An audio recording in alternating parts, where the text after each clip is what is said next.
Find, इसको जो भी क्वेश्चन दिया गया है इसको फाइंड आउट करना है, इसका वैल्यू कितना होगा। यहाँ जो सबसे पहला जो क्वेश्चन है ये है 64 टू दी पावर 1/2 है, यानी जो 64 है उसका पावर में 1/2 दिया है। तो इसको हम लोग सॉल्व दो तरीका से कर सकते हैं। एक ये है कि जो पावर है उसका डिनोमिनेटर देखकर कि कितना है और कौन सा नंबर जो है सेम नंबर जिसको जितना डिनोमिनेटर दिया उतना टाइम्स मल्टीप्लाई करने पर उसका जो बेस है वो फाइंड आउट हो जाएगा। जैसे यहाँ पर देखते हैं, यहाँ जो 64 है इसका जो पावर का डिनोमिनेटर है क्या है 2 है। तो यहाँ सोचेंगे कि कौन सा दो नंबर है सेम नंबर होना चाहिए कि 2 बार मल्टीप्लाई करते हैं 2 टाइम्स तो 64 हो जाएगा। तो यहाँ से आप सिंपल बता दीजिएगा कि 8 का स्क्वायर अगर हम लोग करते हैं तो 64 हो जाएगा। तो 64 को 8 टू द पावर 2 लिख सकते हैं और इसका होल पावर कितना हो जाएगा 1/2 हो जाएगा। ठीक है, तो जो लॉ ऑफ एक्सपोनेंट होता है वो होता है कि जैसे यहाँ a के पावर m है, ठीक है, और इसका होल पावर n है, तो इसको हम लोग सिंपली मल्टीप्लाई कर देते हैं। पावर जो रहता है इसको सिंपली मल्टीप्लाई कर दिया जाता है। तो यहाँ पर आपका हो जाएगा a to the power m into n। ठीक है, तो उसी तरीके से यहाँ करेंगे तो कितना हो जाएगा 8 टू द पावर 2, यहाँ होल पावर कितना था 1/2 था, तो इसको सिंपली मल्टीप्लाई कर दीजिएगा तो 2 कैंसिल आउट हो जाएगा। तो सिंपली कितना वैल्यू हो गया 8 वैल्यू इसका हो गया। और दूसरा ही तरीका होता है कि एलसीएम निकाल कर, यहाँ जैसे 64 था इसका जो बेस है 64, तो एलसीएम निकालिएगा तो 2 से तो कितना हो जाएगा 32, 2 से जाएगा तो 16। इस तरीका से आप फाइंड आउट कर सकते हैं। ठीक है, तो यहाँ कितना हो गया 1 2 3 4 5 6, यानी कि जो 2 है 6 टाइम्स रिपीट हो रहा है। तो यानी कि जो 64 है इसको हम लोग लिख सकते हैं 2 into 2 into 2 into 2 into 2 into 2। ठीक है, 6 टाइम्स हो गया। इसका होल पावर कितना हो गया 1/2 हो गया। क्लियर है। अब ये जो रिपीट कर रहा है इसको हम लोग पावर में लिखना चाहे तो 2 टू द पावर 6 लिख सकते हैं इतना के लिए। ठीक है, और इसका जो होल पावर है कितना हो जाएगा 1/2। तो अभी हमने बताया कि जब पावर आता है तो सिंपली मल्टीप्लाई हो जाता है। तो यहाँ पर भी 2 to the power 6 whole power 1/2, तो यहाँ क्या हो जाएगा कैंसिल आउट। तो सिंपली हो गया 2 to the power 3 equal to कितना हो गया 8। ठीक है, तो इस तरीके से हम लोग बना सकते हैं। एंड सेकेंड क्वेश्चन देखते हैं हम लोग। यहाँ पर दिया है 32 पावर 1/5 है। ठीक है, तो आप चाहे तो डायरेक्ट भी सोच सकते हैं या यहाँ एलसीएम निकाल कर, तो हम एलसीएम ही निकाल लेते हैं। यहाँ 2 से जाएगा 16, यहाँ 2 से जाएगा तो 8 हो जाएगा, 2 से 4, 2 से 2, तो 1 2 3 4 5, यानी कि इसको हम लोग लिख सकते हैं 2 इंटू 2 इंटू 2 इंटू 2 इंटू 2, यानी 5 टाइम्स हो गया। इसका होल पावर कितना हो जाएगा 1/5 हो जाएगा। क्लियर है, तो इसको हम लोग लिख सकते हैं 2 टू द पावर 5, इसका होल पावर कितना हो जाएगा वो। ठीक है, तो इसको अब पावर है तो मल्टीप्लाई होगा, तो यहाँ 2 5 हो जाएगा, यहाँ पर भी 1/5 हो जाएगा, कैंसिल आउट हो जाएगा तो कितना हो जाएगा 2। तो इसका आंसर क्या हो गया 2 हो जाएगा। ठीक है, थर्ड जो क्वेश्चन है ये बोल रहा है कि यहाँ 125 है, इसका पावर में 3 है। ठीक है, तो यहाँ पर क्या करेंगे उसी तरीके से देखेंगे कि जो पावर का डिनोमिनेटर कितना है, तो यहाँ 3 है, तो आप यहाँ सोचिएगा कि कौन सा नंबर जो है जिसको 3 टाइम्स मल्टीप्लाई करें पर वो 20 आएगा। तो सिंपली आप देखेंगे तो 5 होगा, 5 टू द पावर 3, तो क्या हो जाएगा 125 हो गया। इसका होल पावर कितना कर दीजिएगा 3। ठीक है, तो यहाँ से हो जाएगा आपका 5 3 to the into 1/3, cancel out हो जाएगा तो 5 हो जाएगा। आप चाहे तो 125 को सिंपली एलसीएम निकाल कर भी जो ऊपर का जो तरीका बताएं उस तरह से आप निकाल सकते हैं। ठीक है, तो ये था क्वेश्चन नंबर 1। अगला क्वेश्चन हम लोग देखते हैं क्वेश्चन नंबर 2। क्वेश्चन नंबर 2 है फाइंड। यहाँ पर भी जो 4 क्वेश्चन दिया है इसका भी वैल्यू को फाइंड आउट करना है, जैसे प्रीवियस हमने क्वेश्चन किया उसी तरीका से। तो यहाँ पर जो फर्स्ट क्वेश्चन है यहाँ पर दिया है कि 9 टू द पावर 1/2। ठीक है, तो यहाँ पर क्या करेंगे, यहाँ जो डिनोमिनेटर है यानी कितना है इस पावर का 2 है, तो यहाँ पर कौन सा नंबर है जिसको 2 टाइम्स मल्टीप्लाई करने पर 9 आएगा तो 3 होगा।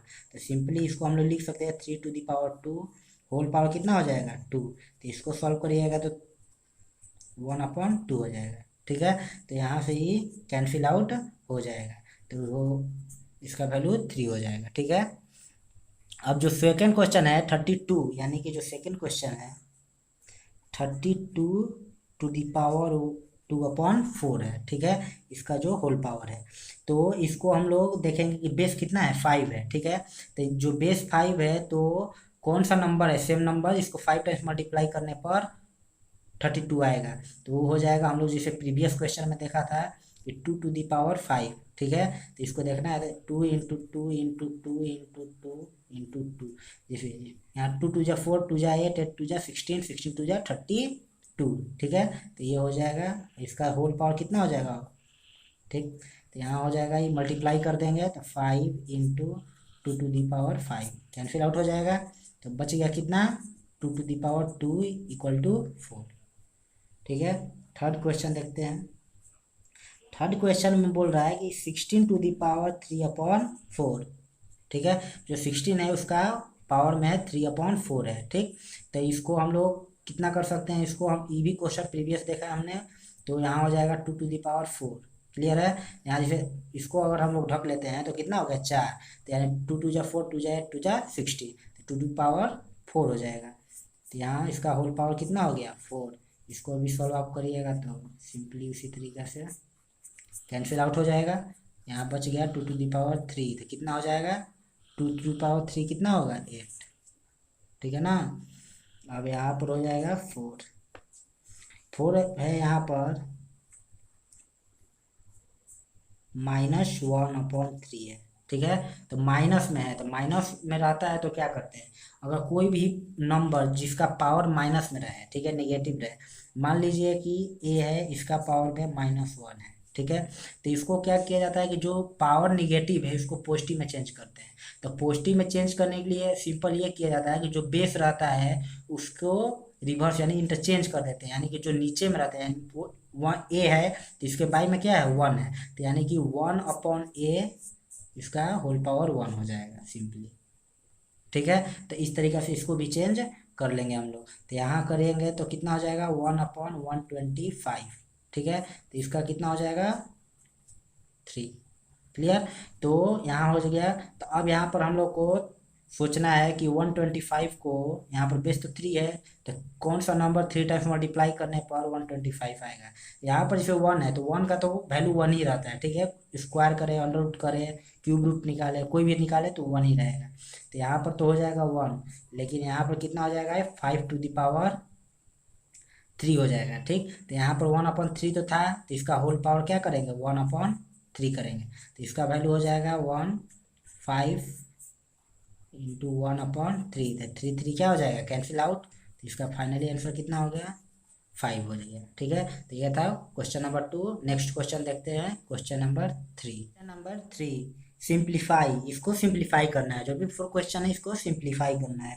तो यहाँ पर जो सबसे पहला जो क्वेश्चन है, यहाँ है 2 to the power 2/3 into 2 to the power 1/5 है, ठीक है।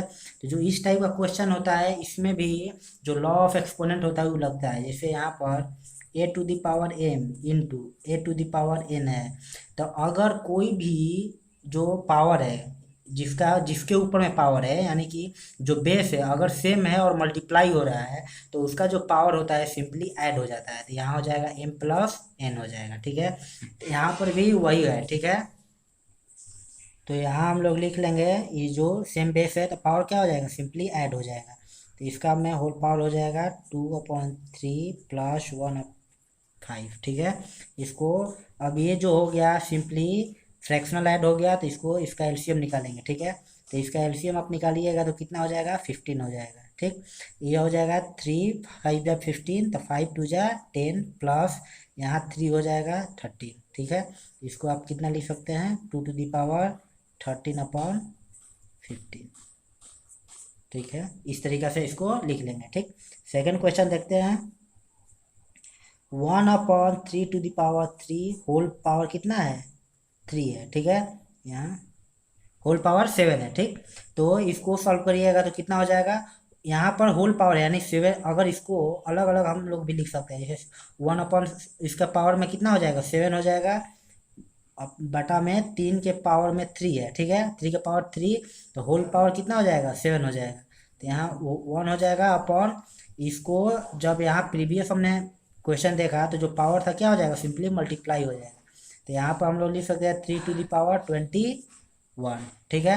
तो इस इतना ऐसा भी हो जाएगा, या जैसे हम लोग देखा कि अगर कोई भी नंबर का पावर में निगेटिव रहता है तो इसको क्या कहते हैं, सिंपली 1/दिस नंबर, उसका पावर में जितना रहेगा उतना लिख देते हैं।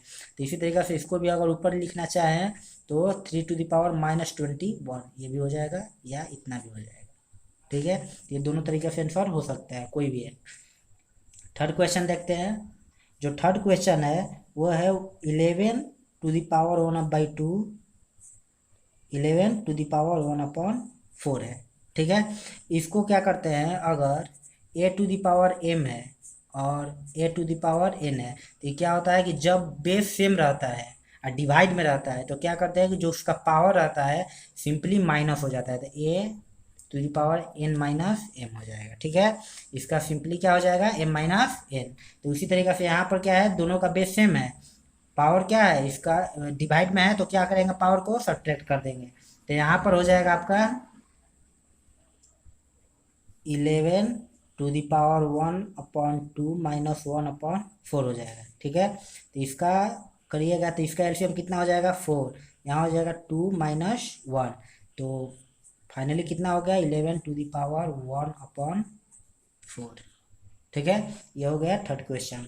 फोर्थ क्वेश्चन है, फोर्थ क्वेश्चन में है कि 7⁻1/2 इंटू 8⁻1/2। तो इस टाइप का जो क्वेश्चन होता है, इसे मान लीजिए कि a⁻m क्लियर इंटू b⁻m है। तो इस टाइप का जो क्वेश्चन होता है तो सिंपली क्या करते हैं कि जो बेस रहता है इसको मल्टीप्लाई कर दीजिए और जो पावर होता है होल पावर बन जाता है। ठीक है, तो उसी तरीके से इसका भी क्या है, दोनों का बेस डिफरेंस है बस, बट पावर क्या है, डिफरेंट है। ठीक, तो सेम है, सॉरी सेम है, इसका जो पावर है सेम है, तो इसको क्या करेंगे, सिंपली मल्टीप्लाई कर देंगे। तो यहाँ हो जाएगा 56⁻1/2। ठीक है, तो इस तरीके से हमने एक्सरसाइज 1.6 का 3 क्वेश्चन कर लिया। तो आप लोगों को समझ में आ गया होगा। ठीक है, थैंक यू।